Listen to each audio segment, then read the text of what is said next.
Olá, ouvintes! Começa mais um Conversa Criminal Podcast, o seu programa sobre ciências criminais. Sou Augusto Rodrigues, advogado criminalista, e hoje contamos com a presença do Calil e da Mariane Filmari para falarmos sobre a justiça restaurativa. Antes de adentrarmos ao tema, vou pedir para que os nossos participantes se apresentem aos nossos ouvintes. Tudo bem, Calil, Mari? Mari, por favor, pode se apresentar? Claro, muito obrigada novamente, Augusto, pela oportunidade, pelo convite de estar aqui com você e com o Calil novamente. Eu sou a Mariane, sou professora de processo penal e sou advogada criminalista. E também contamos com a presença do Calil. Tudo bem, Calil? Olá, Augusto. Olá, Mariane. Olá a todos os nossos ouvintes. Meu nome é Calil, eu sou também advogado criminalista e presidente da Associação Brasileira de Bacharéis em Criminologia, e é uma honra estar aqui novamente para tratar sobre um assunto tão interessante quanto este. Maravilha, mais uma vez obrigado pela presença, e viemos aqui falar sobre a justiça restaurativa. Então, podemos começar sobre o que é a justiça restaurativa, como surgiu esse conceito. Poderiam expor isso aos nossos ouvintes? Claro, perfeito, Augusto. Antes de mais nada, deixa eu cumprimentar a nossa audiência, né? Eu perdi a oportunidade de fazer isso quando me apresentei, então espero que seja de boa valia, né? Que a gente consiga desenvolver um bate-papo bem interessante aqui para os nossos ouvintes. Sejam muito bem-vindos. Eu gosto de dizer que a justiça restaurativa é uma outra forma de solução dos conflitos criminais, que não pretende se sobrepor à justiça penal, né, mas que pretende dar um novo caminho, uma nova forma, né, uma forma diversa de solução dos conflitos criminais. Talvez a literatura mais apurada, mais atual, contemporânea da justiça restaurativa, diz que a justiça restaurativa é complementar à justiça penal. Trabalha ali ao lado da justiça penal, não pretende substituí-la. É lógico que daí a gente precisa partir de... Enfim, existem diversas leituras da justiça restaurativa e talvez a gente precisa partir de uma delas. A que eu mais gosto, né, que eu mais me identifico, é a leitura da justiça restaurativa a partir do abolicionismo penal. O que isso significa dizer? Significa dizer que a gente precisa entender a justiça penal de forma mais enxuta, mais minimalista possível, né? Talvez assim, um abolicionismo complementado pelo minimalismo penal, mas a gente precisa fazer essa leitura da justiça penal, então tirar o que deve ser tirado da justiça penal, né, deixar ali a cargo dela os crimes, né, mais sensíveis, de maior gravidade, de maior relevância social, e tirar, né, do âmbito da justiça penal os crimes de média, de baixa gravidade, não tão relevantes, né, e poder solucionar esses crimes por meio da justiça restaurativa. Então, dá uma nova forma para que os cidadãos, para que as vítimas, os ofensores, a comunidade consiga resolver questões criminais, questões relevantes, não pelo caminho invariável e impositivo e autoritário e revitimizador, né? Tantas as qualidades pejorativas da justiça penal, mas consiga resolver isso pelo caminho da justiça restaurativa, pelo caminho da composição, enfim, da escuta, da conversa, da autocomposição, né, da resolução dos conflitos de forma interpessoal e não por meio de uma solução impositiva do Estado punitivo. É lógico que também tem quem defenda uma atuação ou uma existência, na verdade, solitária da justiça restaurativa com a mais absoluta eliminação da justiça penal, mas eu, Mariane, entendo que esse não é o caminho mais adequado. Eu entendo que a justiça restaurativa nasce com esse propósito de ser uma solução diversa, nova, não impositiva, né, de restauração das relações interpessoais, mas que atua ao lado, de forma complementar à justiça criminal. Então, a minha fala ela vai ser mais no sentido complementar à da professora Mariane, porque eu enxergo a justiça restaurativa da mesma forma como ela, e eu acho que é realmente muito importante essa perspectiva que ela trouxe. Um conceito que tem sido muito aceito atualmente de justiça restaurativa por pessoas que trabalham e pesquisam é um conceito que foi apresentado até pela ONU, e esse manual que a ONU fez de justiça restaurativa foi traduzido e está disponível no site do CNJ aqui do Brasil. E esse conceito ele diz que a justiça restaurativa é uma abordagem que oferece aos ofensores, vítimas e comunidade um caminho alternativo para a justiça. Promove a participação segura das vítimas na resolução da situação e oferece às pessoas que assumem a responsabilidade por seus danos causados, pelos danos causados por suas ações, uma oportunidade de se reabilitarem perante aqueles a quem prejudicam. E a base para essa justiça restaurativa é o reconhecimento de que o comportamento criminoso ele não apenas violaria a lei, mas também prejudicaria as vítimas e a comunidade. Então, acredito que uma das ideias fundamentais, mas não a única, né, mas que uma das ideias fundamentais da justiça restaurativa seria, até no que diz Howard Zerr, que é um autor que trabalha isso muito bem, a aplicação de uma justiça não como forma de retribuição, mas sim efetivamente como uma restauração, né? Se o crime é um ato lesivo, a justiça, nesse caso, significará reparar uma lesão, promover de alguma forma, né, essa restauração, seja em relação ao conflito que aconteceu, seja em relação ao dano que a vítima teve, né? Até naquela perspectiva que o Zaffaroni aborda muito bem, de tentar acabar com esse confisco da vítima, né, de colocação do Estado no lugar do ofendido, né, porque o que nós vemos na prática hoje no sistema de justiça criminal é que muitas vezes a vítima acaba sendo excluída dessa resolução, desse conflito, e até mesmo acaba ficando desamparada, né, e a justiça restaurativa, um dos focos dela seria justamente trazer a vítima para a luz novamente ali, como realmente para receber algum tipo de reparação ou até mesmo participar das formas de como esse conflito pode ser resolvido.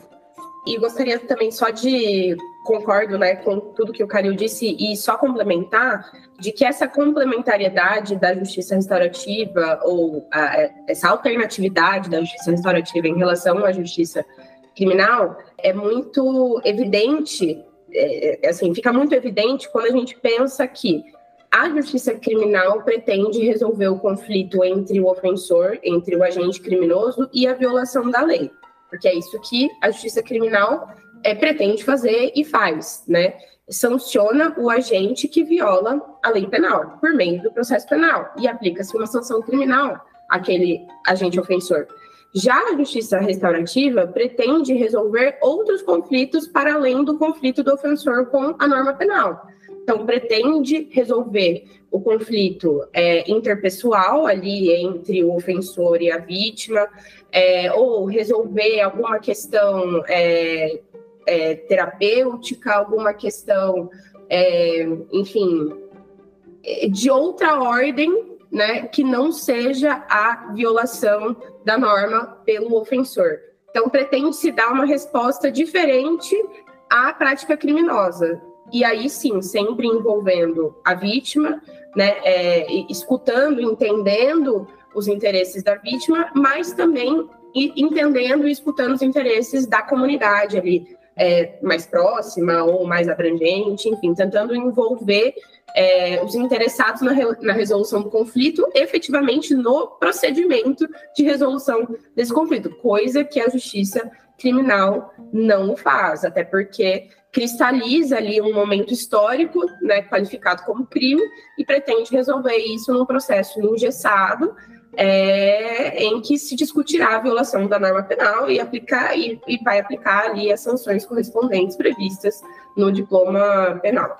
Então, é isso, são duas respostas diferentes para o mesmo conflito, por isso que a gente fala de complementariedade. A gente pode ter uma resposta dada pela justiça criminal com sancionamento daquele agente ofensor, e a gente pode ter uma resposta ao mesmo fato, né, ao mesmo crime dado pela justiça restaurativa, daí com outros objetivos. É lógico que daí, voltando para aquela questão que eu coloquei de, né, partir de um ponto de vista de análise da justiça restaurativa, há quem diga que deve-se privilegiar a resposta restaurativa em detrimento da resposta penal, obviamente, porque a resposta restaurativa é uma resposta não punitiva, né, de autocomposição dos envolvidos, enquanto a justiça criminal, é uma justiça excludente, né, uma justiça punitiva, sancionadora, enfim, que traz muitas vezes mais sofrimento, né, a todos os envolvidos do que efetivamente uma resolução aos problemas.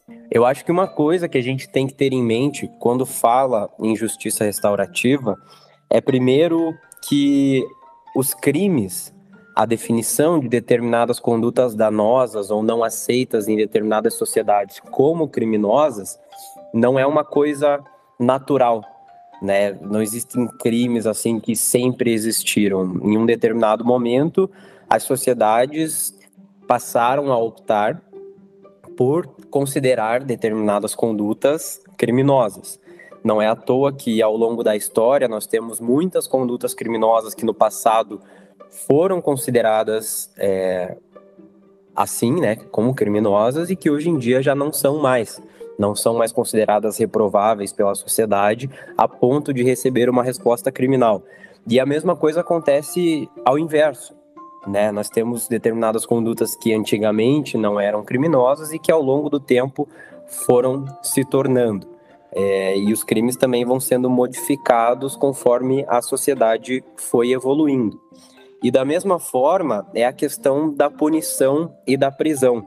A prisão nem sempre foi a resposta automática para uma conduta considerada danosa, considerada reprovável, considerada criminosa. Tanto que ao longo da história nós tivemos diversas formas de punição diferentes aplicadas à prática de crimes, e nós tivemos diversos tipos de respostas também a essas condutas, nem sempre uma punição. Então, acredito que aí essa perspectiva abolicionista, como a Mariane falou, acaba se tornando muito importante, porque a gente precisa ter essa perspectiva de que a punição em si, ou a prisão, que é o que nós temos aqui no Brasil, ela não vem de uma forma a resolver o conflito entre a vítima e o ofensor. E sim, como ela tinha falado, entre o ofensor e o Estado, ou entre o ofensor e a violação da lei. E a vítima, muitas vezes, acaba ficando desamparada. E o conflito, ele continua existindo, né? A punição, ela acaba sendo uma forma de aplicar uma violência a alguém que aplicou uma violência a outra pessoa. E a vítima, muitas vezes, acaba ficando de fora disso. E aí é muito importante a gente ter essa perspectiva de que essa resposta, além de não resolver o conflito, ela não é a única possível, né? Algumas ideias de justiça restaurativa, elas surgem, inclusive, de perspectivas de povos aborígenes, por exemplo, que resolviam os conflitos através de outras formas, que eles começaram a aplicar, se não me engano, nos anos 90, a justiça restaurativa, baseado na forma como antigamente os povos da região ali resolviam esses conflitos. Então é muito importante a gente ter essa perspectiva de que nem sempre a punição e essa resposta punitiva, ela é a única opção ou talvez é a melhor opção. Existem outras formas de lidarmos com essa situação.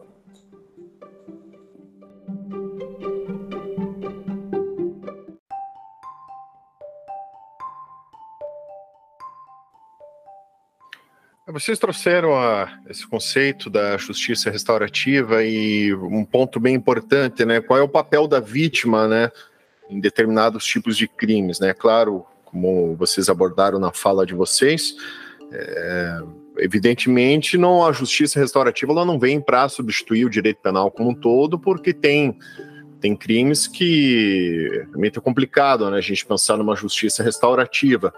Mas eu vejo principalmente relacionado a crimes patrimoniais, sem violência, sem grave ameaça, a meu ver, tranquilamente poderíamos, né, pensar numa justiça restaurativa ou até crimes com uma violência mínima, né, principalmente pensando em crimes de menor potencial ofensivo, né, que hoje são de competência do GCRIM.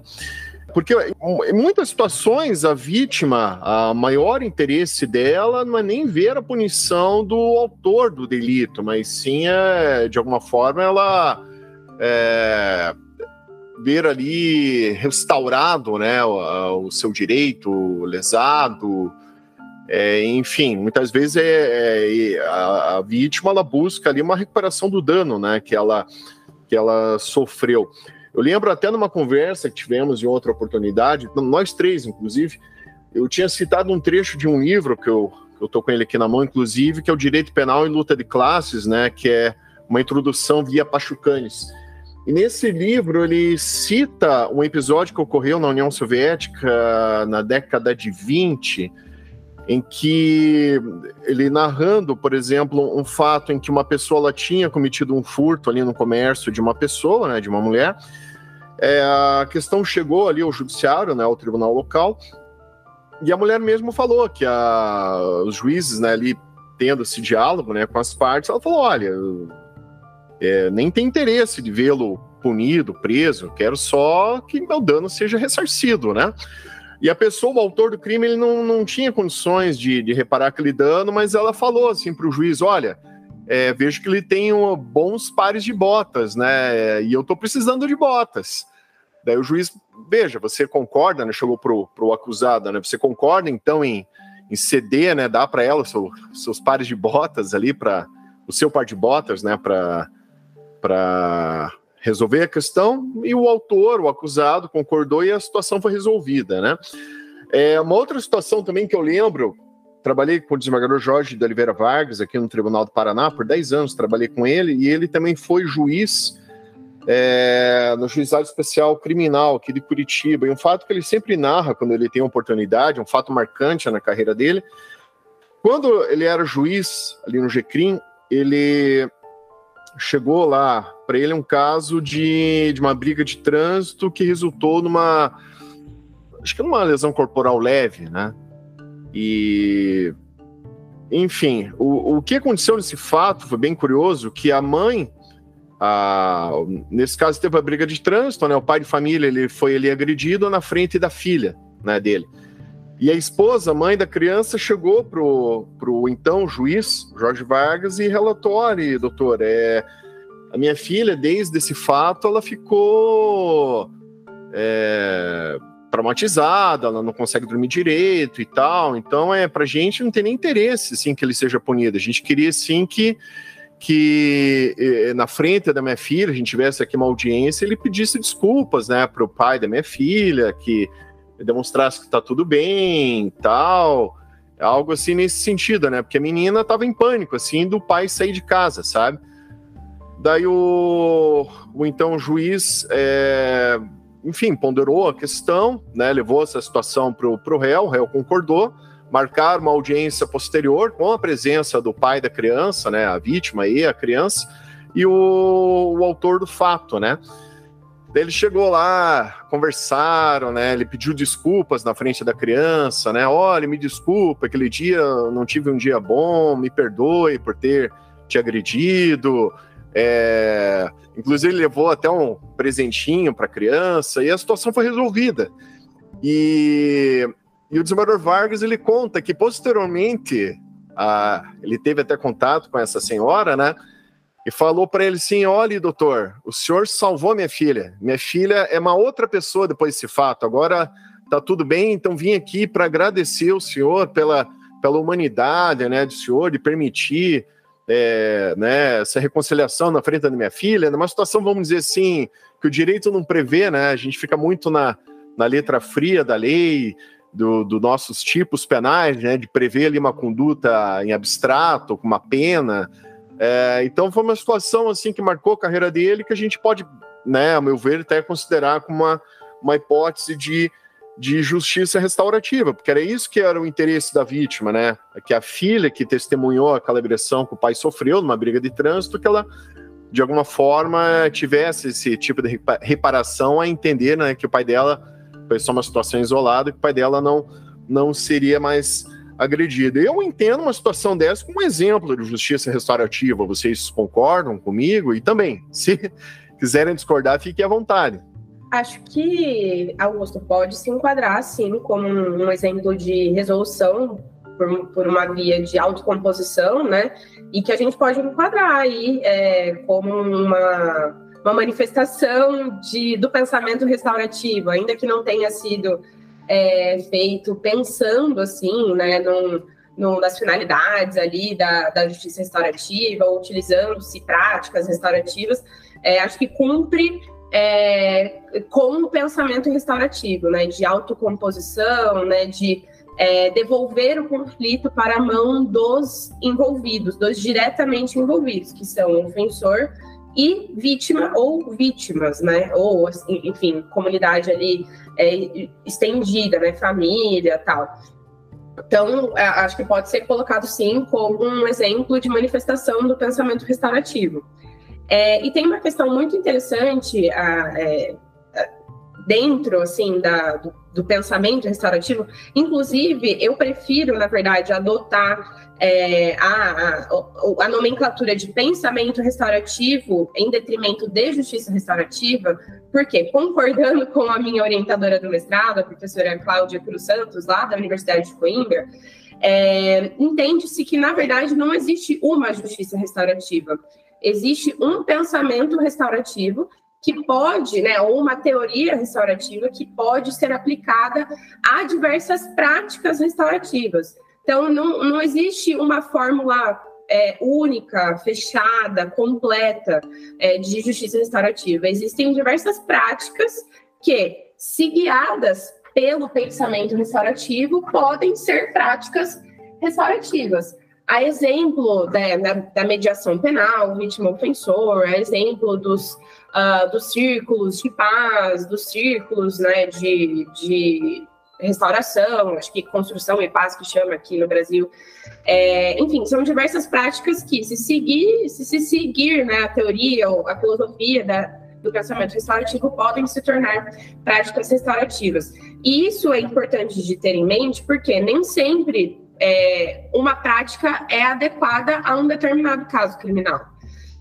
Por exemplo, hoje se discute muito se é possível aplicar práticas restaurativas, a exemplo da mediação penal vítima-ofensor, para situações de violência doméstica. Não acho que é impossível, mas que são situações delicadas que precisam ser previamente, né, verificadas, estudadas, se ali existe a possibilidade de agudizar o conflito existente entre o ofensor e vítima em situações de violência doméstica, para se pensar na aplicação do pensamento restaurativo. Outro exemplo, existem casos em que não há o menor interesse, tanto da vítima quanto do ofensor, de participar de um processo restaurativo. Por quê? Sequer há vínculo entre essas duas pessoas anterior ao conflito, né? Num exemplo como o seu mesmo, Augusto, de furto, de roubo, de acidente de trânsito. Às vezes, né, a única relação entre aquelas duas pessoas foi o fato, né, qualificado como crime. Não existe relação anterior entre essas duas pessoas para ser restaurada, para ser, né, colocada num status quo ante, né, como a gente diz no direito civil. Então, sequer há interesse no procedimento, né, na resolução, no processamento restaurativo. Então, o que a gente disse no início da nossa conversa, ou melhor, do que a gente tratou no início da nossa conversa, foram das bases gerais, assim, do pensamento restaurativo, né, dos conceitos, da filosofia por trás do pensamento restaurativo. Mas existem muitas formas desse pensamento se manifestar. E é preciso entender quando essas práticas podem ser aplicadas e em quais casos elas podem ser aplicadas. E qual é a melhor prática para determinado caso? Pensando nos exemplos que eu dei, né, de violência doméstica, de crimes contra a dignidade sexual, de crimes em que não há relação prévia qualquer entre vítima e ofensor. Então, é preciso que a gente leve isso em consideração também quando a gente vai tratar da aplicação do pensamento restaurativo, ou melhor, da aplicação das práticas restaurativas. E um outro ponto importante também, Augusto, pegando o gancho do seu exemplo e da sua fala, é de que, apesar de muita gente defender que a justiça restaurativa deva ser aplicada somente a crimes de menor potencial ofensivo ou de baixa e média gravidade, eu também entendo, né, seguindo ali como uma boa orientanda, seguindo os passos da minha orientadora, da professora Cláudia Cruz Santos, que não existe qualquer impedimento de aplicação das práticas restaurativas a crimes com violência e grave ameaça, ou de crimes de muita gravidade, né? A exemplo, como eu falei, de violência doméstica, crimes contra a dignidade sexual, crimes de lesão corporal, crimes de homicídio, né? Ou tentado ou consumado ali, que possam envolver também a família da vítima. Acho que não há impedimento nenhum, mas é preciso que haja interesse, né, de todo mundo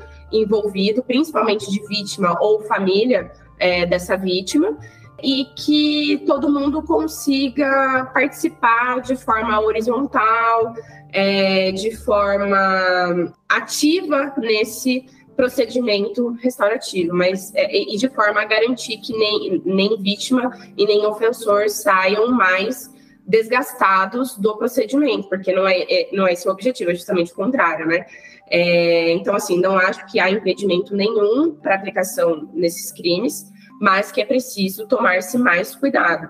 E outra coisa, também a minha orientadora, a professora Cláudia, defende que, inclusive, o procedimento restaurativo pode ser aplicado a crimes que não têm vítimas individualizadas, né? Exemplo de crimes ambientais, que afetam direitos difusos e coletivos. Ela defende, inclusive, que pode haver um procedimento restaurativo nesses casos, né? Com reparação daquela porção de terra, ou daquele lago, ou daquele rio que foi afetado por uma prática criminosa, a partir da restauração daquele meio ambiente, né? Beneficiando toda uma comunidade de pessoas. Então, assim, o pensamento restaurativo, ele é um guarda-chuva para muita coisa que pode ser desenvolvida, né, seguindo-se, óbvio, né, os pilares ali, né, os objetivos que não são punitivos, não são sancionadores e que não tem nada a ver com finalidades da pena criminal, né, enfim, mas que se pode criar muita coisa dentro disso. E é um pensamento ainda em evolução, não é uma coisa fechada, não é uma coisa pronta, é uma coisa que cabe a nós também, como acadêmicos, como operadores do direito, pensar e desenvolver.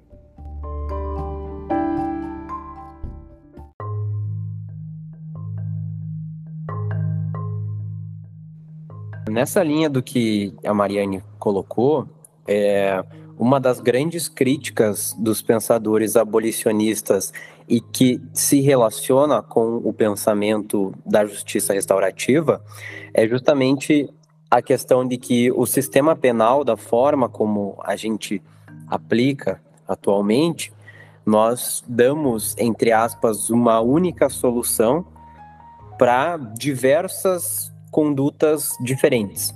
Então, eu até não sei o número de tipos penais que nós temos hoje aqui no Brasil, se algum de vocês souber, mas eu sei que, não sei o número exato, mas eu sei que é um número muito grande, e nós temos diversas condutas criminosas totalmente diferentes, que são praticadas em contextos totalmente diferentes, e que vitimizam pessoas ou não, de formas diferentes.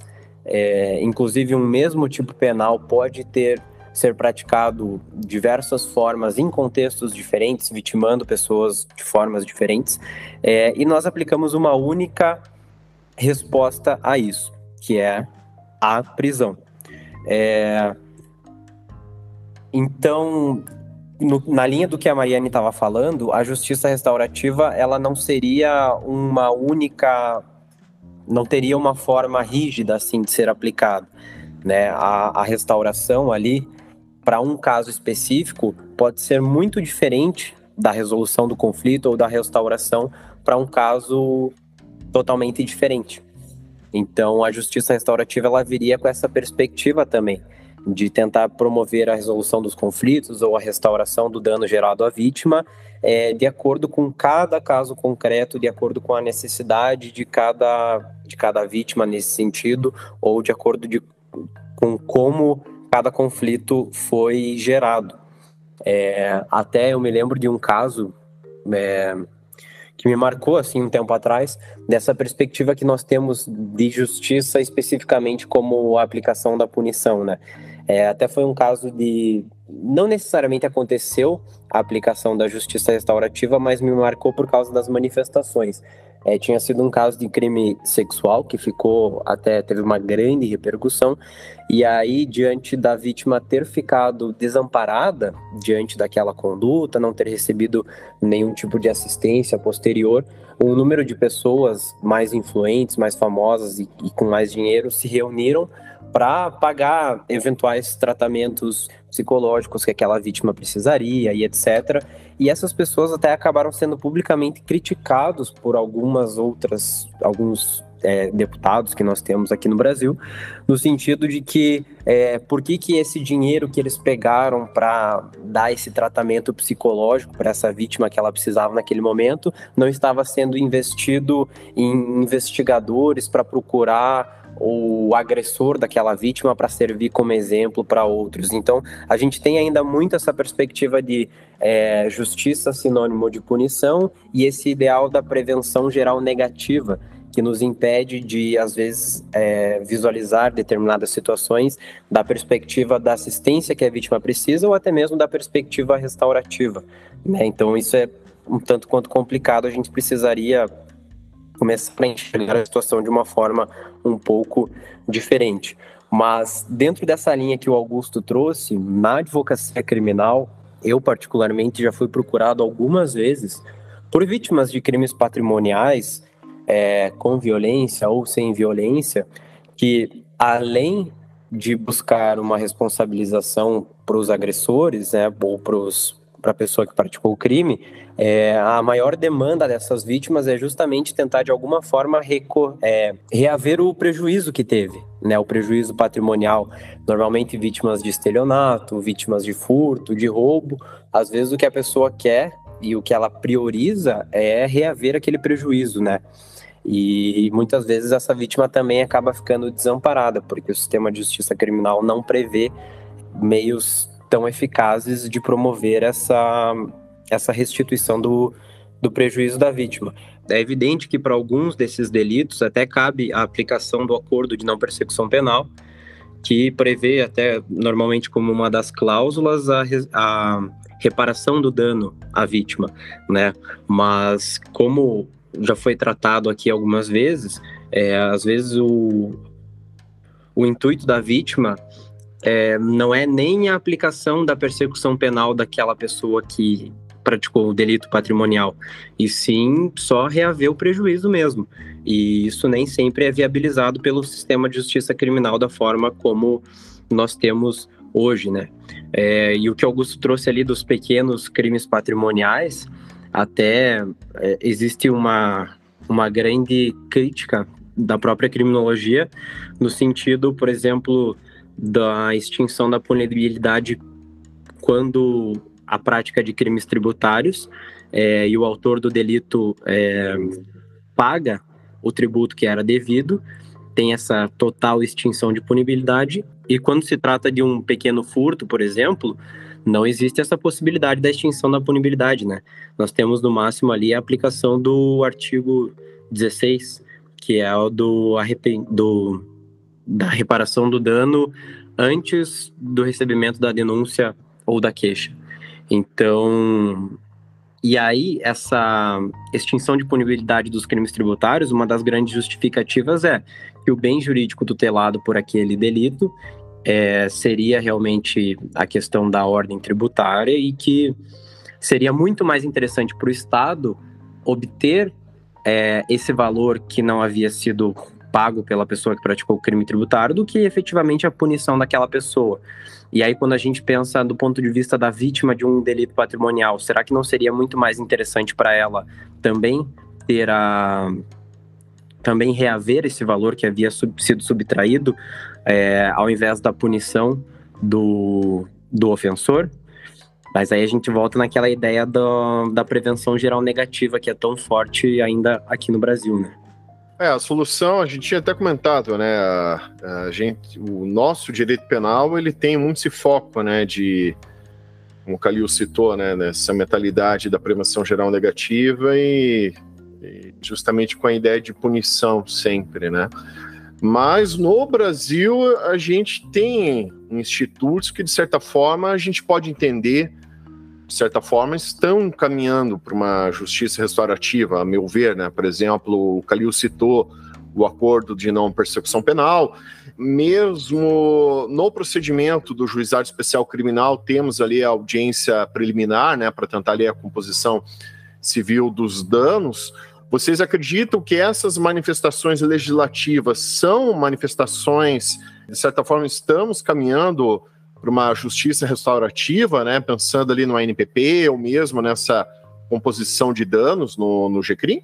Essa é uma pergunta excelente, Augusto, porque acho que existe um pensamento geral, assim, de que qualquer manifestação de acordo na justiça penal tem inspiração na justiça restaurativa, e isso não é verdade. Existem duas coisas que a gente precisa entender nesse ponto. A primeira delas é que não é o único objetivo da justiça restaurativa obter um acordo civil, né? Obter um acordo de reparação de danos em dinheiro, né?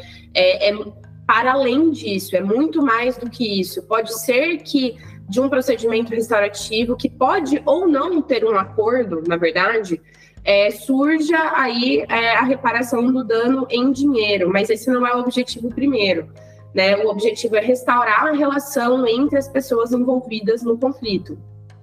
Tanto é que essa reparação pode não ser financeira, pode ser uma reparação de outra ordem, né? De ordem médica, de ordem psicológica, de ordem emocional, teve um exemplo que foi dado aqui agora, não sei se foi pelo Augusto ou se foi pelo Calil, de que o acordo foi um pedido de desculpas, e pode ser isso, não há impedimento nenhum, né? O objetivo da prática restaurativa, do pensamento restaurativo, por meio do procedimento, chegar-se a uma solução que dê conta de reparar a relação entre aquelas duas pessoas, né? De apaziguar, né? De trazer uma restauração social para o conflito e para a vida das pessoas envolvidas. Então,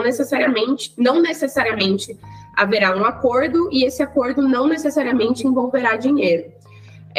A outra coisa que a gente precisa ter em mente quando trata de acordos penais é que eles não são reflexos do pensamento restaurativo, justamente porque são acordos inseridos dentro da lógica processual penal e penal, que visa cumprir finalidades do direito penal, né? As finalidades retributivas e preventivas, geral e especial. E esse não é o objetivo da justiça restaurativa. A justiça restaurativa não tem nada a ver com as finalidades da pena, né? Da pena criminal, da sanção criminal. Os objetivos são outros, né? São de restaurar o conflito, são de apaziguar a vida ali dos envolvidos, de dar uma resposta diferente, né? De poder solucionar o conflito interpessoal. Então, não tem nada a ver com prevenção, não tem nada a ver com retribuição, não tem nada a ver com isso. Por isso que aqueles que estudam o pensamento restaurativo dizem para a gente ter muito cuidado quando os acordos penais são nos vendidos como propostas de autocomposição, quando na verdade não são. A gente tem, talvez ali a composição civil no juizado especial criminal seja o mais perto que a gente tem de uma autocomposição, né, entre vítima e ofensor, mas todo o resto, todas as outras formas de acordo, a exemplo da transação penal, da suspensão condicional do processo, do acordo de não persecução penal, é um acordo havido entre ofensor e Estado, porque é o Ministério Público que propõe o acordo. Lógico, o membro do Ministério Público pode ter a sensibilidade ali de ouvir a vítima e de colocar naquele acordo alguns anseios da vítima, mas nem sempre isso acontece, né? Defende-se hoje, inclusive, que na transação penal e que no acordo de não persecução penal a vítima participe ali da negociação, né? Tem ali os seus anseios não punitivos, obviamente, ouvidos pelo Ministério Público e colocados no acordo. Mas nem sempre isso acontece, nem sempre... E esse, na verdade, não é o objetivo do acordo penal. Então, é por isso que, por exemplo, o professor Daniel Atfuti, do Rio Grande do Sul, né, que tem um livro excelente que trata do abolicionismo penal e da justiça restaurativa, vai dizer, não se enganem, né, os acordos penais não tem nada de pensamento restaurativo, não tem nada de justiça restaurativa, porque pretende dar uma resposta penal. Enquanto a justiça restaurativa, ou melhor, as práticas restaurativas aplicadas caso a caso, de acordo com o conflito havido, de acordo com a história, né, que existe entre ofensor e vítima, pretende dar outras respostas que não são necessariamente financeiras, né, que podem ser de outra ordem. Perfeito, essa fala da Mariane, né, no sentido de que realmente, primeiro, a justiça restaurativa não necessariamente é uma reparação material à vítima e que esses acordos eles não refletem especificamente o pensamento da justiça restaurativa, né? Um dos princípios da justiça restaurativa, além de trazer a vítima para o conflito, é justamente, de alguma forma, tentar promover a resolução do conflito entre as partes ali, ou promover, de certa forma, uma autorresponsabilização daquela pessoa, do ofensor, né, para ele compreender também o porquê que aquilo que ele fez gerou determinado dano à vítima, do porquê que aquilo não deveria, de certa forma, ter sido feito, e realmente ser um mecanismo de promoção, talvez até da paz social, né, nesse sentido, ao invés de infligir mais dor como forma de punição, como forma de retribuição, realmente ver a situação conflituosa como uma outra maneira. E a professora Mariane tinha comentado até numa fala anterior sobre a possibilidade da aplicação da justiça restaurativa em casos de violência doméstica e familiar contra a mulher. Aqui no Paraná nós temos um exemplo muito interessante disso, que até foi promovido em grande parte pelo Ministério Público do Estado do Paraná, que é a aplicação dos grupos reflexivos para homens agressores, né? Não necessariamente é uma manifestação estrita da justiça restaurativa, mas é uma questão que foi criada com base nos princípios da justiça restaurativa. Na prática, isso efetivamente não é aplicado como substituição da responsabilização criminal, é aplicado mais como uma medida protetiva de urgência, que é aplicada como, entre aspas, a obrigatoriedade desses homens atenderem a esses círculos restaurativos, mas do ponto de vista dos princípios da justiça restaurativa, de como isso é aplicado na prática com esses homens, tem trazido resultados muito interessantes, inclusive no sentido de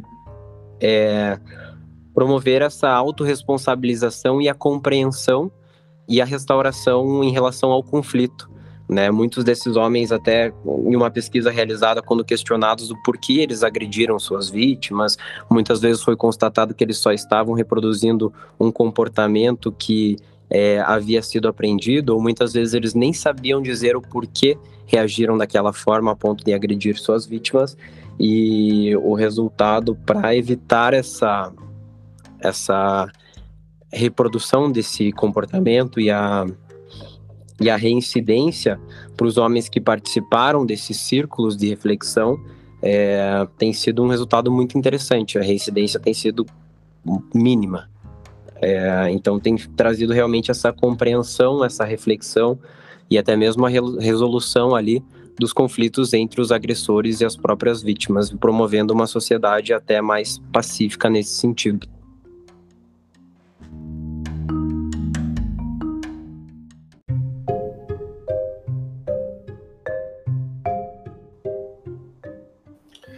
E questão da justiça restaurativa, vocês poderiam colocar como ela, em relação ao Brasil, ao mundo, dar exemplos, de repente, do direito comparado, como está a justiça restaurativa hoje, se está tendo uma evolução, estamos caminhando para isso mesmo?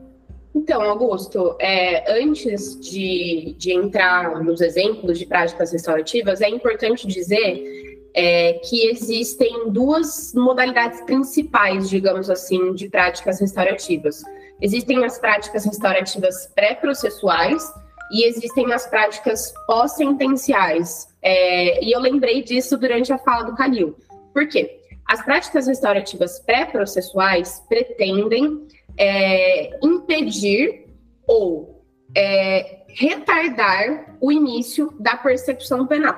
Então, a prática pré-processual, a exemplo da mediação penal vítima-ofensor que existe em Portugal, por exemplo, é uma prática que existe antes mesmo da existência da persecução penal. Então, ela tem início, é aplicada para alguns crimes específicos, os que eles chamam de semipúblicos e privados. Os semipúblicos são os condicionados à representação aqui no Brasil, e que não tenham sido praticados mediante violência ou grave ameaça. E essa prática da mediação penal ofensor-vítima ocorre a partir do momento em que existe uma notícia de crime, né, é dado início ali a um inquérito, a uma investigação, e ambas as partes, vítima e ofensor, manifestam o interesse para o Ministério Público de se submeter ao procedimento restaurativo, né, à mediação penal. Então, esse procedimento impede que o inquérito continue a correr, que a Polícia Judiciária, junto do Ministério Público, né, porque, na verdade, quem chefia a investigação lá é o Ministério Público, com o auxílio da polícia, deixa, então, de praticar atos de investigação, porque esse processo está afetado para o procedimento restaurativo. Se for possível chegar a um acordo, né, por meio dali do procedimento, das reuniões entre vítima e facilitador, ofensor e facilitador, e posteriormente entre vítima e ofensor, esse procedimento não terá continuidade, resolve-se ali. Agora, se não for possível resolver por meio do procedimento restaurativo, não for possível chegar a um acordo ou exceder o prazo para conclusão do procedimento restaurativo, que, se não me engano, na lei de lá são de 6 meses, se eu não estou muito enganada, aí esse procedimento segue pelo rito da justiça penal comum, né? Então, investiga-se e, posteriormente, dá-se início à ação penal. E se a vítima ou o ofensor desistirem no meio do caminho, não estiverem satisfeitos, ou o próprio facilitador entender que não é o caso de se aplicar a prática restaurativa por qualquer motivo que seja, principalmente de agudização do conflito, remete-se também para a justiça criminal. Esse é um exemplo de prática pré-processual, ou seja, de impedir ou diversificar o acesso à justiça, retardando ou impedindo novamente a persecução penal. Mas existem práticas pós-sentenciais, como foi o exemplo dado pelo Calil, que são casos em que a justiça penal já deu a sua resposta, já sancionou, né, já teve o processo criminal, já sancionou, já teve a aplicação da pena, mas, de forma complementar, aplica-se uma prática restaurativa para tentar solucionar outro conflito para além da violação da norma penal. Então, o Estado já deu a resposta para o conflito criminal do ofensor com a norma penal, sancionou, aplicou a pena, ou a pena privativa de liberdade ou restritiva de direito. Agora, é possível, em determinados casos, aplicar também práticas restaurativas para solucionar outros conflitos, principalmente, né, já que a vítima não esteve ali muito envolvida na solução dada pelo Estado, então aplica-se uma prática restaurativa para solucionar o conflito entre vítima e ofensor. Como exemplo, é importante entender isso porque, enfim, existem aí diversas formas de aplicação das práticas restaurativas e cada forma de aplicação terá um resultado diferente. Com relação a exemplos de aplicação, eu sei que na Europa, a Bélgica é um polo bem importante do pensamento restaurativo, inclusive grandes nomes da justiça restaurativa são belgas, a exemplo do Ivo Artsen, mas eu sei que a Bélgica tem uma lei de justiça restaurativa bem desenvolvida, mas eu não vou aí saber entrar em detalhes, porque não estudei a fundo o sistema belga, mas sei que Portugal tem uma lei, né, tem uma prática institucionalizada de mediação penal, e tem algumas práticas pós-sentenciais também. E no Brasil, o que a gente tem não é lei, né? A gente não tem nada legalizado, mas a gente tem uma resolução do CNJ. Agora eu não vou lembrar o número dela, provavelmente o Calil vai saber, daí ele diz. 225 de 2006, é um negócio assim. 225 de 2016, achei, ó, nem chutei tão longe assim. Que traz ali traz, né, um panorama geral, alguns pontos mais gerais sobre a justiça restaurativa e a sua possível aplicação no Brasil. Mas como é uma resolução do CNJ e é voltada para os tribunais, o que a gente tem hoje de manifestação do pensamento restaurativo está muito vinculado ou à justiça, né, ou aos tribunais de justiça ou regionais federais, ou então temos núcleos dentro do Ministério Público Estadual ou do Ministério Público Federal para aplicação dessas práticas. Mas o problema é que a decisão de se aplicar uma prática restaurativa ou não a determinados casos parte da burocracia estatal. Então, é o juiz que entende que naquele caso é possível levar o caso ao núcleo de justiça restaurativa, ou é o promotor de justiça ou o procurador de justiça que entende que naquele caso é possível enviar para o núcleo de justiça restaurativa. Então, normalmente não parte da vontade dos envolvidos, ou seja, vítima e ofensor, mas do entendimento jurídico daquele promotor, daquele procurador ou daquele juiz. E o que o pensamento restaurativo, na verdade, pretende ao contrário, é que os envolvidos no conflito voluntariamente busquem ou manifestem o interesse no procedimento restaurativo, e não que essa decisão parta da burocracia do Estado. Mas o que a gente tem hoje no Brasil, pelo menos mais organizado, é isso: propostas e práticas que partem dos tribunais de justiça e dos tribunais regionais federais ou do próprio Ministério Público. Inclusive, eu até lembrei aqui, enquanto o Calil dava o exemplo do caso, né, do Paraná, envolvendo ofensores, agressores no âmbito da violência doméstica, de que existe uma sentença, né, existe um caso de 2022 do TJ Paraná, em que foi aplicada a justiça restaurativa no meio de uma ação penal. Então, em linhas muito gerais. Eu até tenho uma sentença aqui, como foi um processo que tramitou em segredo de justiça, é uma sentença toda arriscada, né, para não identificar ninguém. Mas foi um processo que viralizou, assim, né, nos blogs nos blogs jurídicos, enfim, nos meios acadêmicos, e foi uma sentença que rodou aí também com os devidos riscos, né, com os devidos apagamentos de informações. Mas, em linhas gerais, era um caso de roubo, ou seja, um crime que tinha violência, que foi praticado contra um pai e uma filha, né? Uma pessoa roubou ali o celular dos dois, no meio da via pública em Curitiba, e isso deu início ao inquérito policial, início à ação penal, né, teve denúncia e tudo mais. Só que no meio do processo, e um detalhe é que os celulares foram restituídos às vítimas. E no meio do processo, chegou ao conhecimento do Ministério Público uma cartinha da vítima menor de idade, dizendo que ela, que ela já tinha tido o celular restituído, que ela não via ali muito objetivo no processo criminal, que ela não queria participar e tudo mais. E o Ministério Público foi sensível, inclusive, se eu não estou muito enganada também, o promotor que participou desse processo era o professor Jackson Zílio, e o Ministério Público ali teve a sensibilidade de chamar as duas vítimas, o ofensor, e ouvir essas pessoas envolvidas, né? E entender delas o que elas pretendiam com aquele processo, ou se não queriam processo, o que elas pretendiam.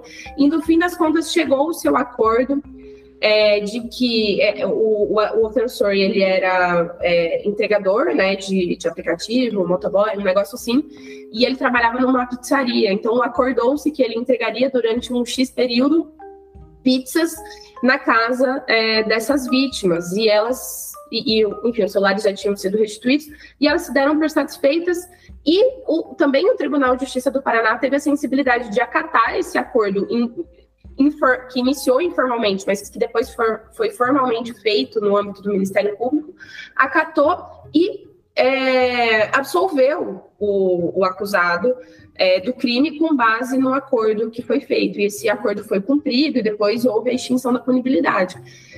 Desculpa, não houve extinção da punibilidade porque ele foi absolvido, né? Mas foi acompanhado o cumprimento do acordo, enfim, foi extinto o acordo depois.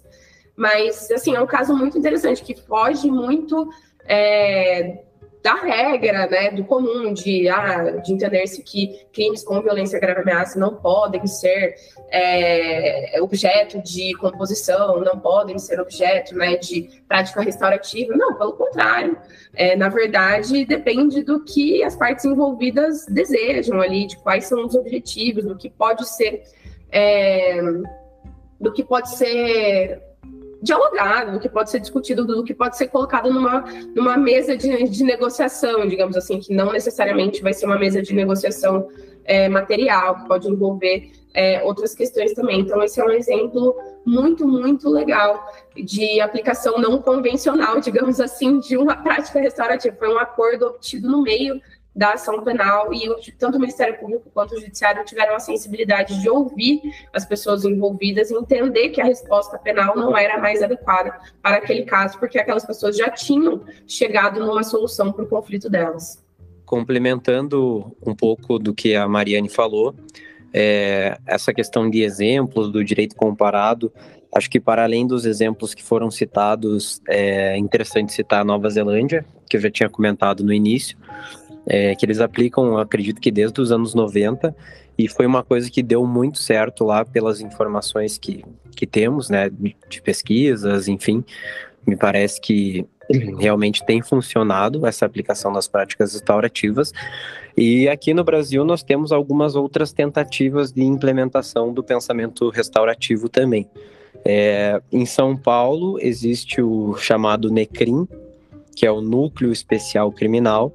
Na verdade, ele é um órgão especial da própria Polícia Civil do Estado de São Paulo, que tem o objetivo de promover uma solução de conflitos de interesse decorrentes de crimes de menor potencial ofensivo.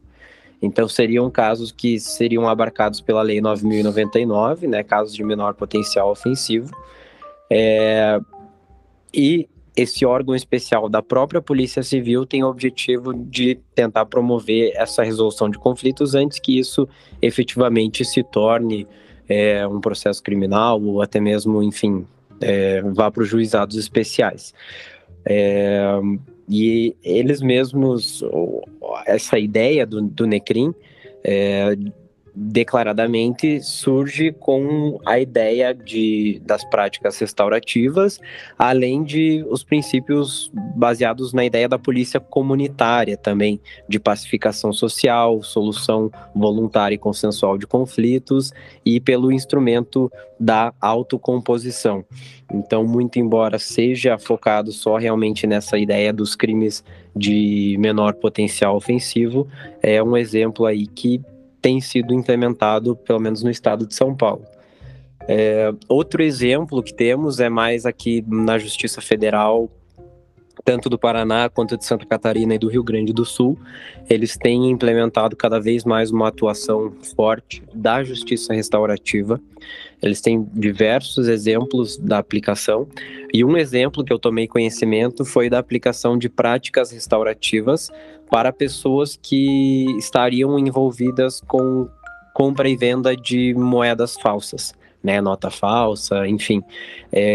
E pelas informações que temos a respeito desse caso também, deu muito certo. E é um exemplo que não necessariamente vai ter uma justiça restaurativa como o objetivo de, enfim, promover um ressarcimento de dinheiro para uma vítima, né? Porque nem teria como nesses casos, por exemplo, de moeda falsa.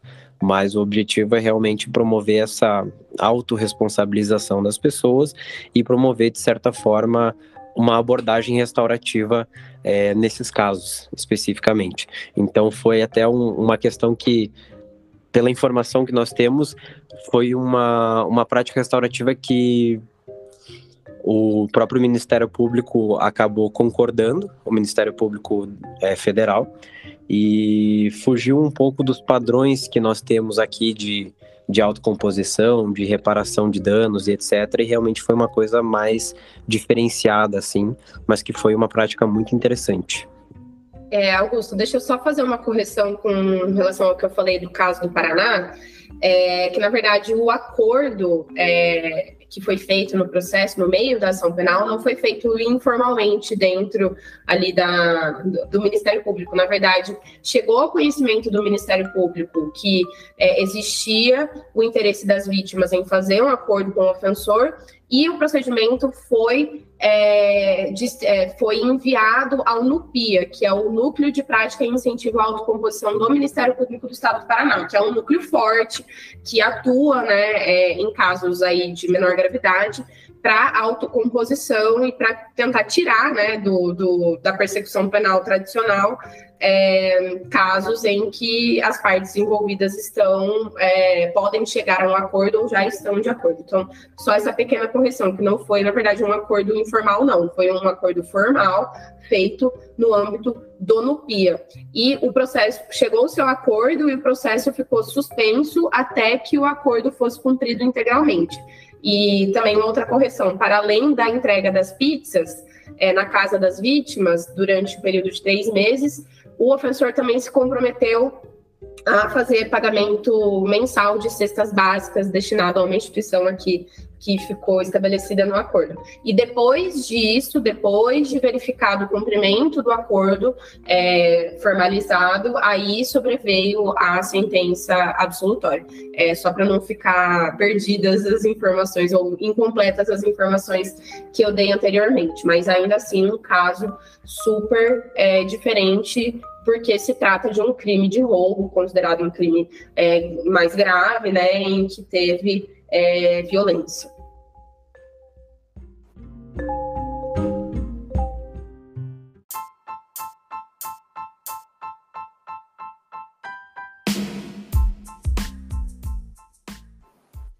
Estamos caminhando para o final do nosso episódio.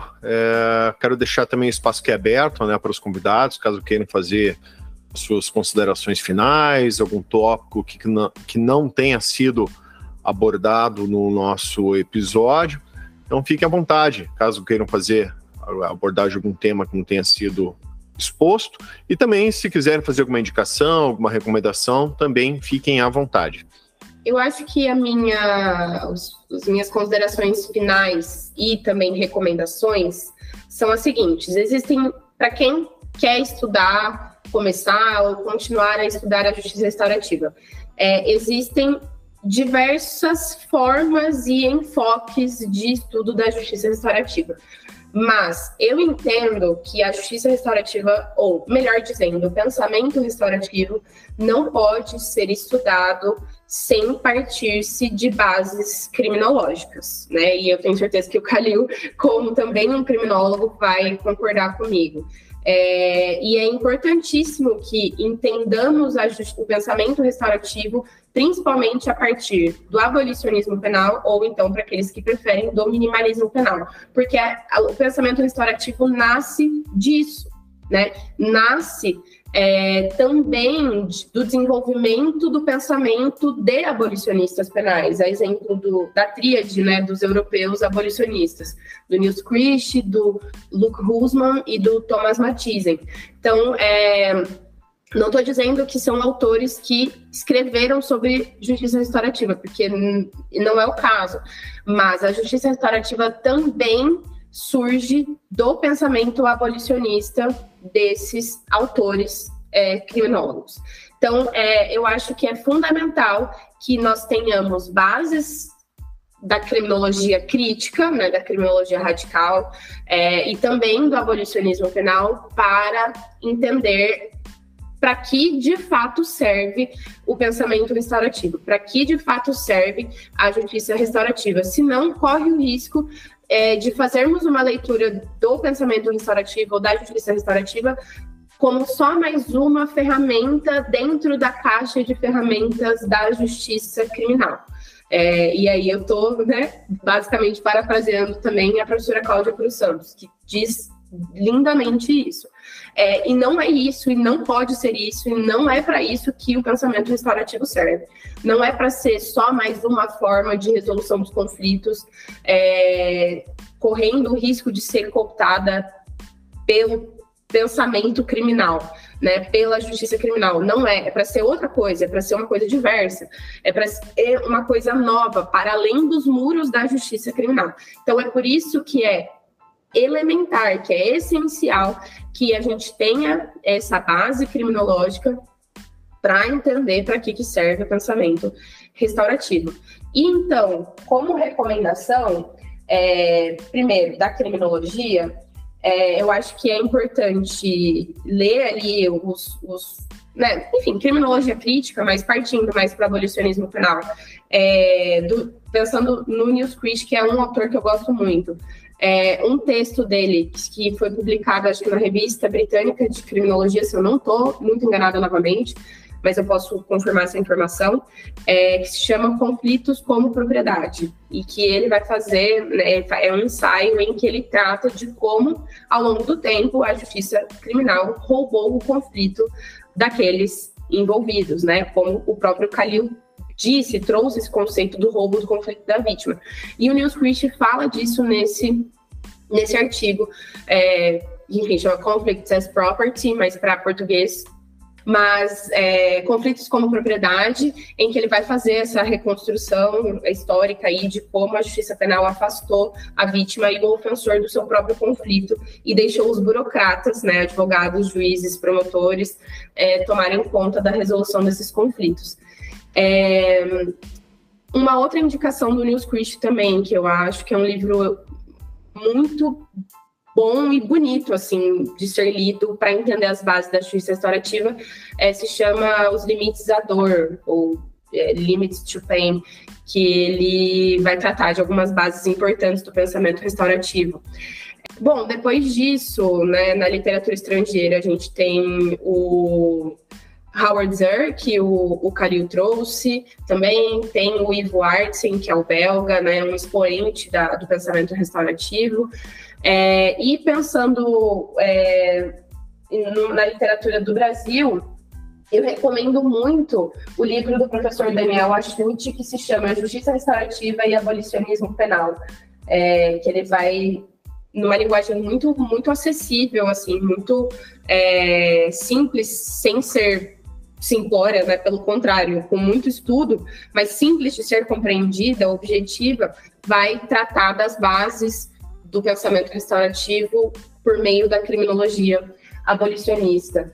E para além disso, nossa, a gente tem muita gente escrevendo sobre a justiça restaurativa no Brasil. A professora Rafaela Palamola, o professor Leonardo Sica, enfim, tem muita gente. Assim, se vocês partirem de um autor, vocês vão descobrir muitos autores. E eu também recomendo textos da minha orientadora, que é a professora Cláudia Cruz Santos, da Universidade de Coimbra. Ela tem muita coisa escrita sobre a justiça restaurativa, mas o livro que eu mais indico chama-se... Deixa eu até pegar aqui. Chama-se A Justiça Restaurativa, um modelo de reação ao crime diferente da justiça penal. Por quê, para quê e como?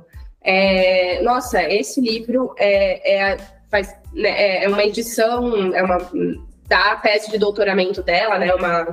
A tese editada para livro, e excelente, assim, excelente. Ela também trata das bases criminológicas, e ela fala não só do abolicionismo penal e da criminologia radical, mas também da vitimologia, do pensamento feminista, que também teve muito a ver, né, com o surgimento da justiça restaurativa, e vai tratar de problemas considerados já ultrapassados, que não são tanto assim, mas também de problemas futuros para o pensamento restaurativo. Então, é isso. Essas são as minhas considerações finais e recomendações. E recomendo fortemente que todo mundo aí se intere um pouquinho sobre a justiça restaurativa, porque vale a pena. Obrigado, Mariane. Calil, você gostaria de fazer alguma indicação, consideração final? Fique à vontade. Sim, Augusto, muito obrigado. A minha primeira recomendação, na verdade, é um podcast. Um podcast, inclusive, do Conversa com o MP, que é um podcast do Ministério Público. Eles têm um episódio de 2021 que trata especificamente do relato dessa experiência de grupos de reflexão para homens agressores. O nome do episódio é justamente esse, Grupo de Reflexão para Homens Agressores. É um episódio muito interessante para entender um pouco do que foi feito, o que está sendo feito, que resultados está trazendo e de que forma eles visualizaram isso como uma forma de aplicar as bases da justiça restaurativa para além daquela questão da justiça punitiva. Inclusive, o promotor que participa desse episódio é o Timothy Aragon, que atualmente tem bastante influência nas redes sociais, aí trazendo diversas decisões judiciais, então é bem interessante esse episódio. Eu deixo como recomendação também o próprio documento da ONU, que está disponível no site do CNJ a respeito da justiça restaurativa. Tem um livro do Niels Christie também, que a Mariane já recomendou alguns dele, mas tem um que eu gosto particularmente, que é o Quantidade Razoável de Crimes, que foi traduzido pelo Instituto Carioca de Criminologia, que não necessariamente trata da justiça restaurativa ou das bases da justiça restaurativa, mas traz uma perspectiva mais minimalista do direito penal e traz alguns exemplos e algumas considerações sobre uma forma de justiça com participação mais comunitária, que eu acredito que se relaciona um pouco com os ideais da justiça restaurativa. Então, eu acho que é um livro muito interessante para visualizar a situação toda de uma perspectiva diferente. E, óbvio, tem muitos criminólogos abolicionistas que tratam sobre o abolicionismo penal e sobre a justiça restaurativa de forma conjunta, né?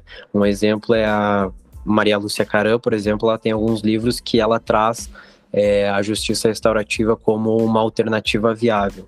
Então, recomendo dar uma olhada nas obras dela também. No mais, agradeço o convite por estar aqui novamente. Bem, agradeço mais uma vez a presença dos convidados, agradeço em especial você ouvinte que nos acompanhou até esse momento e te peço uma gentileza, se você conhece alguém que possa se interessar por esse conteúdo, por favor nos ajude compartilhando esse episódio, assim vamos propagando o conhecimento. Esse foi mais um Conversa Criminal Podcast, até a próxima, um grande abraço a todos.